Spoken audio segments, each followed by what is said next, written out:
Ladies and gentlemen, the time for a special keynote of this day has come, and may I introduce you Melissa Rancourt, who is a great CEO of the beautiful non-profit who is organizing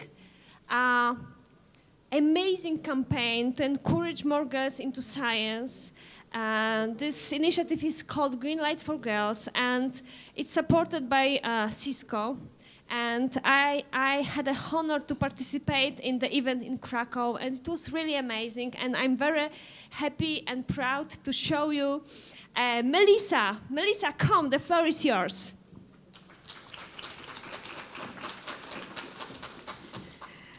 Thank you so much. I had the pleasure of meeting Bianca last year when our work was launched in Krakow. And as soon as the end of the event happened, she came up to me and she said, would you like to speak at our conference, which is happening today? And I said, of course, I would love to. And that's the beauty of coming to conferences, and a pleasure to meet so many people here today as well, and with each other, is it reminds us that the world is quite small, and we can take full advantage of that, because there's a beautiful thing when connections happen.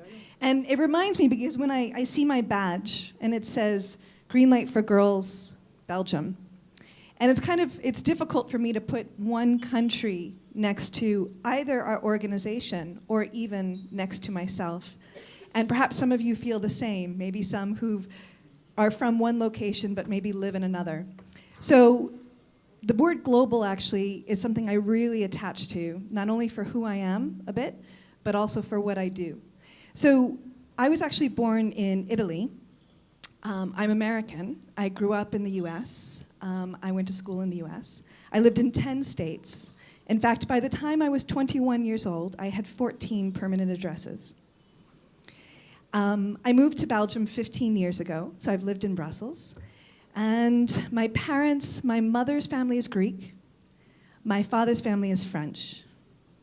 And in 5 days, I will be adopting a child from Thailand. So being here today was rather challenging because I have a lot going on right now, and you'll hear even more in a second.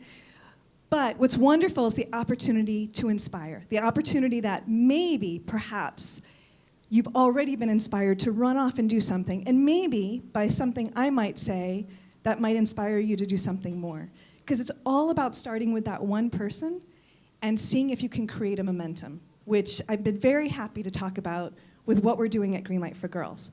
And when we do that, we get a chance to get inspired by lots of people. When you grow up? Yes. What do you want to be?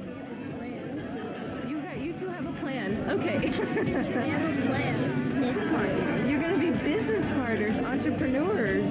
Oh, that's fantastic. You'll have to develop your own website and stuff like that. Yeah, Stuff that Cisco does. Programming. You'll definitely do some programming. So you're all ready to go. Yes. I've had this plan since 3rd grade. Wow. A lot of planning. A lot of fun. Yeah, wave them all around like you just don't care. Are you having fun? Are you having... So we get a chance to be inspired by little ones like this, those that are a little bit older, and those that are as young as ourselves. And we mentioned one word in here, which just happened to be by chance, is the girls were already talking about being an entrepreneur. And they were talking about the link of that to science and to technology, which was brilliant. And actually, that's actually how I explain myself nowadays. I am an engineer, but I'm also an entrepreneur, and I'm also an educator. So as an engineer, I had the luck of starting at a time some years ago, so 25 years ago was my first job on the engineering floor, and we were doing crazy technology. We were talking about one day we were going to be able to put a computer on a desk. Yeah, that was brilliant. I think about those days to where we are now, and it's really amazing, the changes that can happen so quickly. And along the way with my career, experiencing working in manufacturing and lots of big companies and so forth, I finally decided to go for my dream. I decided to finally be the entrepreneur that was really quite inside me that I was kind of waiting to unleash. And what I didn't realize about being an entrepreneur is it's completely addictive. And I do have, unfortunately, if you want to talk to me, I have also the talent of encouraging other people to become entrepreneurs as well. So if you don't want to have that contagion, you might not want to have a chat with me. So I created my first company, which is an engineering company. But when I did that, I thought, I'm in this mode of creation. There's also something that's been deeply inside of me that I've been doing for a number of years, and that is I've been volunteering my time to encourage girls, especially, to go into engineering, because it's just so cool. Why wouldn't you? And I've never really understood why it wasn't the case. And as we all know, and we've been talking about, the numbers are going down in some fields, or at best, they're stagnant. And I reached a moment where I said, that's it, that's enough. I can either complain about it, or I can be on the part of doing something differently. So I decided to start what is now a very large organization called Greenlight for Girls. But that's not all. So this addictive feeling of wanting to do more, I also then created my third company. So I decided to buy a company, and I bought a very, very luxurious spa and yoga studio. That's also now growing internationally, and also uses science and technology and engineering and math and everything that we do. We love to connect everything. And in addition to that, because it's just not enough, especially if you want to go after your passion, I love to teach. So I've been a professor for the last 10 years, and now I run a program out of New York, Paris, and Shanghai. So for a very, very well-known organization called Parsons from Fifth Avenue in New York. So with all of those different things that I do, Greenlight for Girls is what actually just keeps me going and just reminds me of how wonderful it can be to inspire somebody else. And you might ask, so how did I start it? Because this is something that anyone can start. Now, you may not start it in the same way I did, but it started with one email. I sent an email to a lot of people I knew, and I said, all right, I think we need to do something about women in science and engineering and math and technology. Who's with me? And this was at a time before STEM was talked about. This was only 5 years ago, but it was really not the hot trend that it is now. To talk about that you're doing something with women in STEM, everyone's like, yo, I heard about that. Before it was like, what are we doing? And we also started with something a little bit differently. So when I used to volunteer years ago and started these initiatives, I was saying, what we need to do is we need to actually target the younger ones. We need to target the girls that are 11, 12, 13, 14, 15, because we know what happens at that age, right? All you need is one deterrent in your life to say, math class is hard, or I don't like that science teacher. Or, why would you even want to do technology? Why would you want to do coding? All you need is that one deterrent, and it actually will just veer you right off of a wonderful potential that you have. So I started this organization with one email. Within 1 year, it became an international board of directors, 500 volunteers on 5 continents, and 1,000 curious Greenlight girls running around, now inspired to go forth and study science. And it's amazing what can happen just a few years later. So at this moment, we're 13,000 Greenlight girls all around the world, 2,500 volunteers. We've done 90 events, which will be on our 6th continent in a second, in another month. And it's very much a contagious momentum. So we have started, and since I've even seen Bianca last year, we have now launched in a number of countries. In fact, just last week, I think I've been in 7 countries in the last 2 weeks. So this is why also challenging to get here today. So just last week, we launched in Lithuania, 3 cities in Serbia all at the same time. 2 weeks before that was Barcelona. And ahead of us in another month, we have San Francisco and Australia, which is going to give us our 6th continent. And then from there, Australia, Mumbai, Bangkok, and lots of different other places. So those are just the big ones on our list. And the way that we grow is we have created something that has kind of touched upon a lot of people who want to be a part of what we do. So first of all, it's never underestimating the power of your passion. So because I get up and I talk about this great organization, now a lot of people are getting up and talking about the same thing. So you can also create that momentum, that contagion. And what we do is we bring girls like this together in all areas of the world, and we just show the link of science and math to simply everything. We show that science is in every single thing that we do. It's a wonderful opportunity to really link passions and interests, just like we saw with the presenters before, linking it to art and dance and math and music, all those types of things. So it's a great chance to be able to show every aspect of what we can do. And with this, when we go to different places, the girls then want to find out more about who we are. We have a chance to tell our stories. And in Brazil, where we were here, we even with the language difference, I remember one girl at the very end of the event, she ran to her teacher because she wanted to tell me something. And at the end of the event, she ran to me and she just whispered in my ear, "You fascinate me." Which was such a lovely thing to hear. And when I was in the event, actually, these were actually put into my pocket that I didn't even know. They were little notes of thank you and I love you and all this kind of great thing that girls of that age have no problem to express. When we get older, however, that's more difficult. But why not latch on to that now? And we tell the girls, what if I could show you and have you meet Fibonacci? And we show that Fibonacci is in every daisy, which is in our logo. So the number of petals is actually a mathematical formula that Fibonacci had found when discovering math in nature. And then we said, what if you could go to lunch with Einstein? And we bring Einstein to the event, and we demonstrate this is actually, and he really does seem like he's Einstein, I swear. He doesn't even get out of character. At the very end of the event, there was this guy standing next to me. He starts having a conversation like we'd been talking all day, but he was not dressed as Einstein, did not even recognize him. And what if we could walk in the shoes of one of my mentors, Grace Hopper, who invented COBOL, and show actually programming and get that interest in their eyes and their interest in their hearts from a very, very young age, and tell them that they can do anything.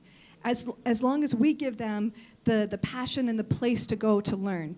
And we go all over the world. We want to go where we're needed. And guess what? We're needed everywhere. It's not only in impoverished areas, though we do go, but it's in every single area because there's no assumption that you have role models that you need around you. We need them everywhere we go. So we love to create new events and encourage more and more girls and show what the world can be. So our lovely girls that are scholarship recipients are girls who lived in the slums in India, and we've given them money to go to university. So now they're just these brilliant role models that are going to not only change their own life, change the lives of their families, those around them, and now they want to be ambassadors to tell more. And we encourage in all of our events for us to be a little mad. So just like what was on the slides before from the film side, let's be a mad scientist. Let's be crazy. Let's encourage this to get out of our shells and just be able to be confident in who we are and explore. Because it's confidence that actually goes down after the age of 13, which is really sad to see. But we love to have events. We encourage the kids to go crazy. We encourage them to put on lab coats and pretend to be scientists and to really explore what science and math and engineering and technology is all about. And with the events, we get a chance to really have a full day that shows various workshops. A lot of the teaching something that can help. So when we do workshops in places like Brussels, for example, we might show how do you create a rocket using things in your kitchen, which parents love, by the way. But when we go to the Congo, teaching someone how to build a rocket out of things in your kitchen is not as useful. So we want to do something that's really something they can bring back to their community. And what we've found is we've done a lot of influencing. So one is we've created science libraries and taken books that are very taken for granted in one part of the world and bring them to another part of the world. But we've also influenced the gifts under the tree.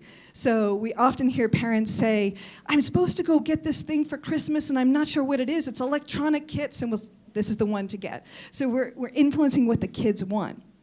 And we have favorite moments of every event. And one, I can't go to lunch, I need to figure this out, was one quote from a girl who, when we were in Jordan, and she refused to get out of the computer. Everybody was going to lunch, she refused, and I had said, why? And she goes, I need to figure out the code. I'm like, I understand, absolutely. And who would have thought that engineers, all of us wearing lab coats, would achieve rock star status? But that's exactly what happens. At big events, girls come flying up to me, and Bianca saw that in Krakow, and they want to sign my lab coat. And people trying to get into our events is sold out, though it's for free, within 48 hours, which is crazy to think you can create that momentum in science and technology and engineering and math. But it's really about the fact that anything is possible. And this is what we tell everyone. We when we have events anywhere, regardless of what people have available to them, they can go after the things that they really need, something that can change society. And the way that we've done this is through an amazing leadership team of our international board of directors in the US, Africa, Asia, and in Europe. Also our international headquarters, which is in Belgium, plus 2,500 incredibly amazing people from around the world. And this is just to give you a little picture of what our events are about.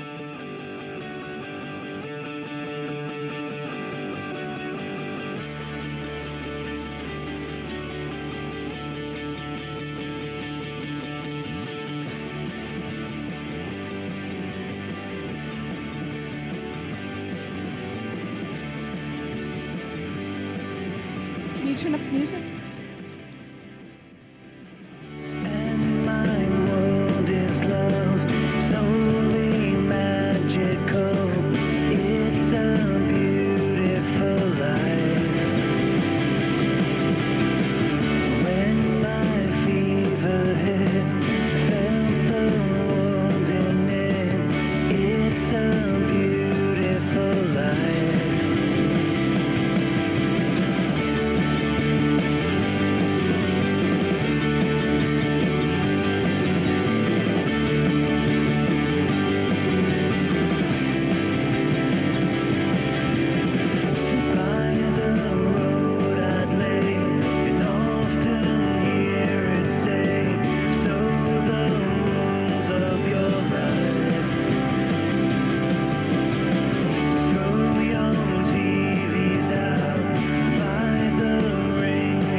So that's just to give you a little glimpse into what Greenlight for Girls is all about. And our global partners, which Cisco is one, and so is Procter & Gamble, and Swift, and Covestro, and AIG, and a number of others, help us to grow and grow and grow. But really, the growth comes from the fact that we've started an interest and passion in a lot of people. So it can start with one person, but the success comes from many. And one person can create an amazing change, even if it's just with one other. It's amazing what happens when you can get a contagion momentum going, which is what we're trying to do with encouraging girls in STEM. And if you ever feel at any point where whether you can do something, then always remember that anything is possible. And I am happy to hear from you in case you would like to find out more or even be part of a momentum somewhere else in the world. You can always reach me on LinkedIn. I am running to the airport actually from here, but I look forward to hearing from you, and I'm really happy to have been here today. Thank you so much.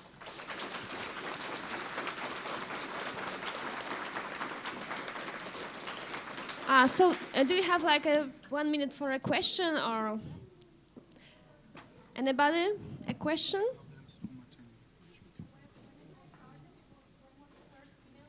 The first email was sent in March 2010, and then the first event happened, the big event happened in November 2010, and from there it's been this just crazy thing that now has gotten a bit out of control.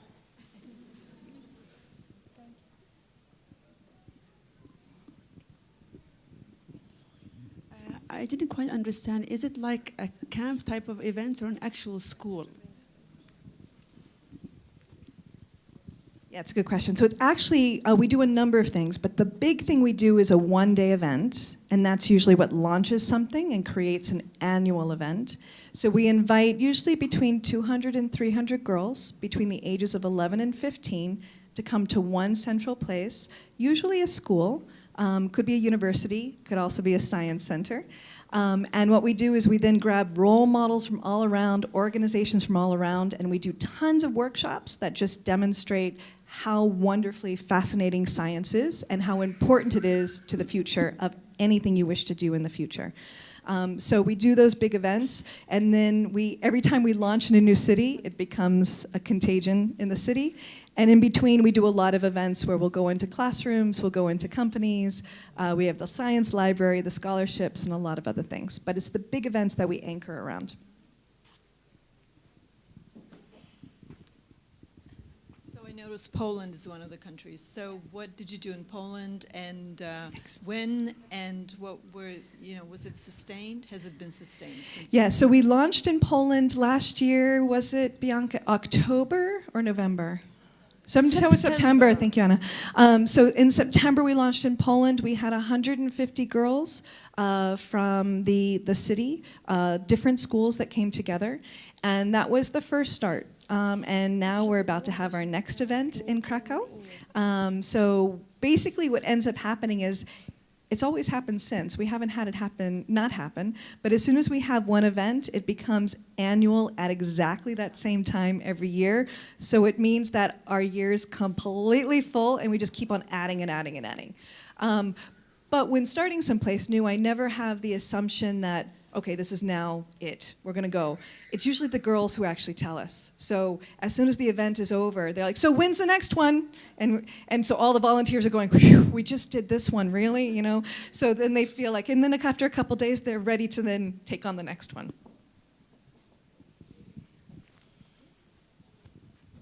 This is really badly inspiring. So I am from Ethiopia. You know Ethiopia, where it is? Mm-hmm. So the Ethiopian girls are not included, but we do have lots of girls who are passionate in this regard. So how can we join this initiative? Absolutely. What you need to do is just contact me, and that starts the initiative going forward. With Absolutely. one email, yes? With one email, that's all it takes. Absolutely. And we love starting someplace new, and we love working with people anywhere in the world because there's so many great resources that are available. What we do is we just make sure that everybody knows about it. So even anchoring to one event it demonstrates all the resources that are in that area for the ongoing, for the aspect of just keeping something going and making sure that kids and also all of us have places we can go to continuously learn. So let's start in Ethiopia. Any other questions?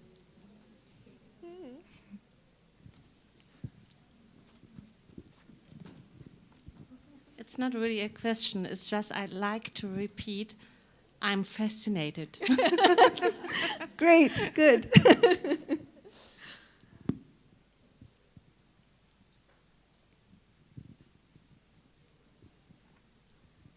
So I would also like to say you fascinate me and I'm inspired, and I would also like to know if this is a whole non-profitable organization, or if not, where do you get your funds from? Do you have workers or it's just volunteers? How is it working? It's non-profit, but our headquarters that's in Brussels has a few employed people.